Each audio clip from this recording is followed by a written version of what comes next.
El profesor Jean Vannard, el pasado 28 de mayo en CaixaForum, en Madrid. Jaime Villanueva. Cuando el profesor Jean Vannard, Penang, 1968, habla de matemáticas, utiliza términos a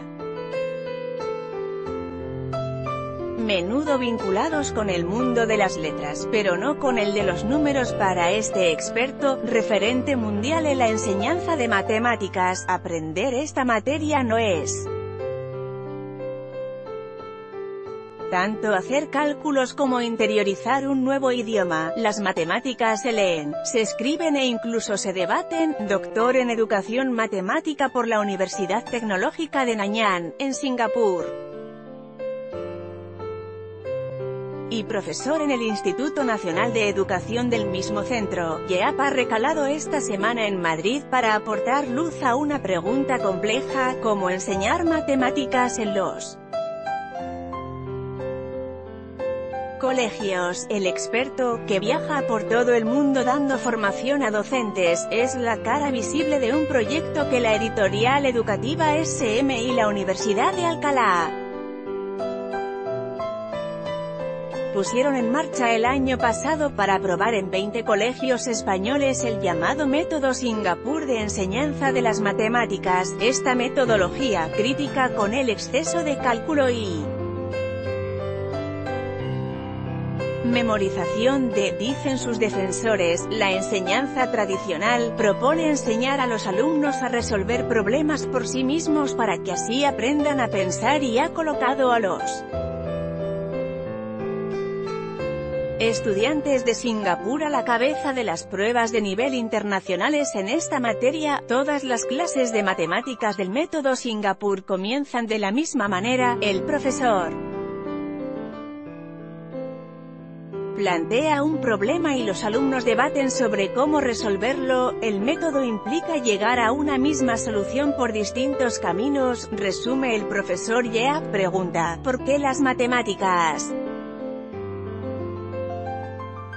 resultan tan difíciles? Respuesta: es por la forma en la que se enseñan. Las matemáticas resultan complicadas porque utilizamos las debilidades humanas, como por ejemplo la memorización, para que los estudiantes aprendan la materia. La memorización no es una fortaleza del ser humano, tampoco nos resulta natural seguir procedimientos, pero utilizar las fortalezas de la mente humana y de nuestra inteligencia, como la búsqueda de modelos y la visualización, puede resultar muy útil para aprender matemáticas. Las matemáticas que se enseñan en los colegios son las que después necesitamos para nuestro día a día. Lo fundamental que uno aprende de las matemáticas es la capacidad de pensar. Aprendemos a pensar a través de las matemáticas, por supuesto. Todo lo que nos enseñan, hay cosas que podemos utilizar en el día a día, como por ejemplo manejar el dinero. Es lo que llamamos las matemáticas funcionales, que son el pilar necesario para aprender las matemáticas más complejas, las que nos permiten hacer volar aviones, enviar a seres humanos al espacio y tener wifi. Si no aprendemos lo básico, nunca llegaremos a la parte más compleja. ¿Qué diferencia hay entre la forma tradicional de enseñar matemáticas y el método Singapur? Los métodos tradicionales habitualmente se centran en aprender a partir de la memoria, en seguir unos procedimientos que no entendemos y en hacer un montón de cálculos. El método Singapur se apoya en investigaciones y teorías del aprendizaje que aseguran que los estudiantes comienzan a aprender a través de la exploración. Al final, unos y otros llegan a las mismas matemáticas, pero la forma de aprender es diferente. El modelo tradicional te dice lo que tienes que hacer, mientras que en este enfoque tú construyes tu propio conocimiento. ¿Cómo se enfocan las clases de matemáticas con esta metodología R hay 5 fases: la exploración, el debate estructurado, el seguimiento que lleva el profesor a través de un diario de aprendizaje, la reflexión y la práctica, habitualmente. El profesor comienza las clases planteando un problema, por ejemplo, tenemos 7 flores, 3 flores y 2 flores, ¿cuál es el total? Los alumnos darán diferentes soluciones e ideas, siempre. Se empieza la clase explorando, pero en algún momento debe producirse un debate estructurado. Los profesores apuntan sus ideas en un diario de aprendizaje y animan a sus alumnos a leer matemáticas. Esa es la parte de la reflexión. Después de explorar y analizar el problema, lo leen. Debatir o leer son conceptos que no se asocian habitualmente con las matemáticas R, pero las matemáticas son un idioma, un lenguaje. Cuando los alumnos no aprenden las matemáticas como si fueran un lenguaje, es entonces cuando no son capaces de funcionar con ellas. Por eso es una asignatura que les resulta tan difícil. Es como si intentaras aprender español sin leer o sin escribir. Los niños en los colegios están aprendiendo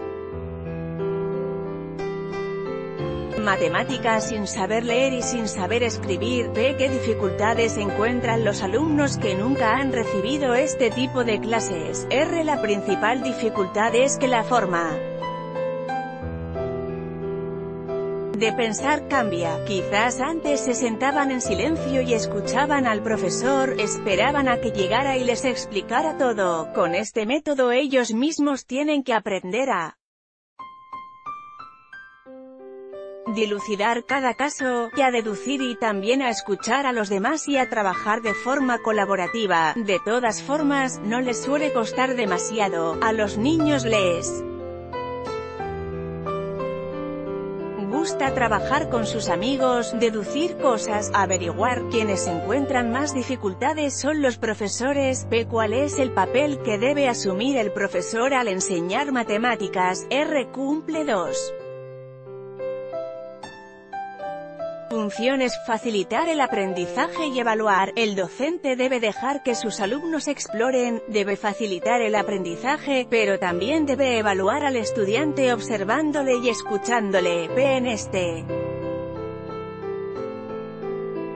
tipo de clases tan colaborativas, no hay peligro de que algunos alumnos se queden rezagados. R. No creo que todos los niños deban avanzar al mismo ritmo. Eso es algo imposible. Queda en manos del profesorizar cómo puede gestionar sus clases, de forma que los estudiantes más débiles aprendan lo suficiente y los más avanzados encuentren retos y desafíos, pero es necesario diferenciar la clase. Por ejemplo, si a los alumnos les planteo el problema que mencionaba antes, tengo 7 flores, 3 flores y 2 flores, ¿qué soluciones me darán? Los alumnos débiles van a dar una respuesta contando, pero los más avanzados dirán que 7 más 3 más 2 es igual a 2 grupos de 6, o 3 grupos de 4, o 4 grupos de 3, lo cual ya es una multiplicación. Tenemos que dejar que diferentes personas respondan de manera diferente al mismo problema, y cuando los estudiantes más débiles trabajan con los alumnos más fuertes, aprenden también porque sus compañeros les sirven de modelo. Hay quien sentirá dudas o se opondrá a la idea de reducir el cálculo y la memorización en las aulas. R. Yo les pregunto a los profesores, ¿el método que utilizáis funciona siempre, con todos los alumnos? Sí, quizás son capaces de aprobar exámenes, pero han aprendido bien las matemáticas. Normalmente se dan cuenta de que la forma tradicional de enseñar no beneficia a los niños. Si esa forma de enseñar que Se utiliza desde hace tantos años, no funciona, no tiene sentido continuar por ese camino. P. ¿Qué opina de los exámenes? R. Hay demasiados, no deberíamos saturar el sistema con exámenes. ¿Por qué necesitas evaluar a tus estudiantes con exámenes en clase si ya los conoces? P. Tras poner en marcha este proyecto en varios colegios en España, ¿qué errores ha detectado en la enseñanza de las matemáticas en el sistema educativo español? R. No tengo un conocimiento muy detallado del sistema español, pero por lo que escucho a mis colegas hay un problema común, en España pero también en todo el mundo, que radica en que enseñamos para aprobar exámenes, a los niños les enseñamos cómo hacer las cosas. ¿Cuál es el procedimiento? Pero ellos no entienden lo que están haciendo y memorizan demasiado. No estamos enseñando a los alumnos a pensar, habilidades más allá de los números. La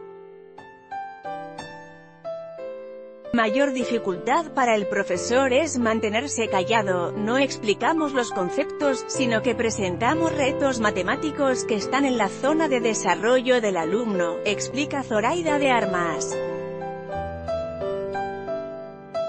Lleva dando clase de matemáticas 2 décadas y es profesora del Colegio Público San Andrés, en Santa Cruz de Tenerife, uno de los 20 centros en los que la editorial SM y la Universidad de Alcalá han probado el método Singapur con alumnos de primero y segundo de primaria. El proyecto Piensa Infinito, que se extenderá el próximo curso a más de 300 colegios, ofrece a los centros formación, asesoramiento y materiales didácticos para que los profesores puedan impartir sus clases siguiendo el modelo de enseñanza de matemáticas de Singapur. Este pequeño país del sudeste asiático encabeza desde hace años los rankings internacionales en aprendizaje de matemáticas, ocupa el primer puesto en el último informe PISA, España se queda en el lugar 32 de la tabla, y también en el informe TIMSS, estudio de las tendencias en matemáticas y ciencias por sus siglas en inglés. Singapur comenzó izando estos rankings. Los datos de nuestro país eran horribles, así que empezamos a estudiar qué hacían los demás y, basándonos en investigaciones y teorías del aprendizaje, llegamos a este enfoque, explica Yeap Banar. El método se enmarca en una revolución de todo el sistema educativo, y no solo de la forma de enseñar matemáticas, que Singapur puso en marcha en los años 80 y 90, el profesor Yeap insiste en que no hay diferencias culturales o institucionales que impidan aplicar esa misma metodología en otros países, no es un método solo para Singapur. Básicamente se trata de cómo se deben enseñar y aprender las matemáticas desde el principio, la conclusión más sorprendente a la que han llegado en el Colegio San Andrés tras este primer año de pruebas es que ningún alumno se queda atrás, desarrollan el pensamiento entre iguales, la atención y la emoción, la escucha y la comprensión, cómo ponerse en el lugar del otro y cómo poner en palabras su propio pensamiento, enumera Zoraida de Armas. Son habilidades que les sirven también fuera de la clase de matemáticas. Bárbara Sánchez Ramos Fuente, El País.